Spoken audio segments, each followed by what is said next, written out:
ఏది ఈరోజు నీ జీవితంలో నువ్వు నిందించబడ్డానికి, నీ వాళ్ళే నిన్ను అవమానపరచటానికి, నీ బంధువులే నిన్ను చూసి హేళన చేయటానికి, ఉద్యోగం చేసే చోట నీతో పాటు పనిచేసే వాళ్ళు నిన్ను చిన్న చూపు చూడడానికి కారణం ఏమిటి? ఎక్కడో నువ్వు నీ జీవితంలో తగలడ్డావు అంటే ఏదో కోల్పోయావు.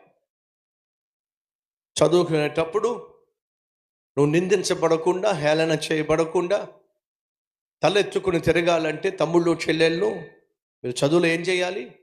విజయం సాధించాలి. ఆ విజయాన్ని కోల్పోతే, పాస్ మార్కులు కోల్పోతే నలుగురు నిన్ను చూసి నిందిస్తారు.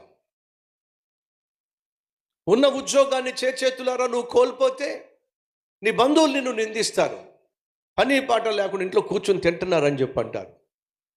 కుటుంబంలో సఖ్యత, సమాధానం కోల్పోయి కుటుంబ వ్యవస్థని నువ్వు కోల్పోయినట్లయితే నిన్ను చూసి ఏమంటారు చెప్పు? మొగుడిని విడిచిపెట్టి వచ్చి ఇంట్లో కూర్చుందని చెప్పి అంటారు.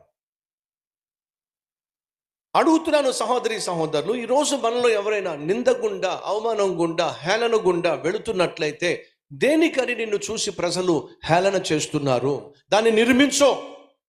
చదువులో ఓడిపోయావా? అయితే చదువును నీ జీవితంలో నిర్మించుకో.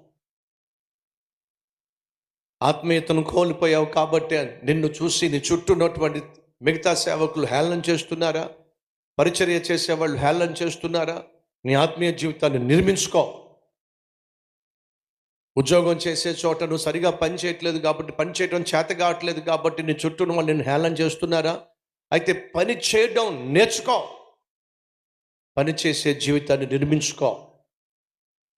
అధికంగా చితికిపోయి పొద్దస్తమానం అడుక్కుంటున్నావు కాబట్టి నిన్ను చూసి ఎవరైనా చేదరించుకుంటున్నారా? అయితే వినో, కష్టపడి పని చేయడం నేర్చుకో. అడుక్కోవడం మానేసాయి. అనేక మందికి ఇచ్చేవాడిగా నువ్వు తయారు కావాలనేటువంటి ధ్యేయం కలిగి ముందుకు సాగు.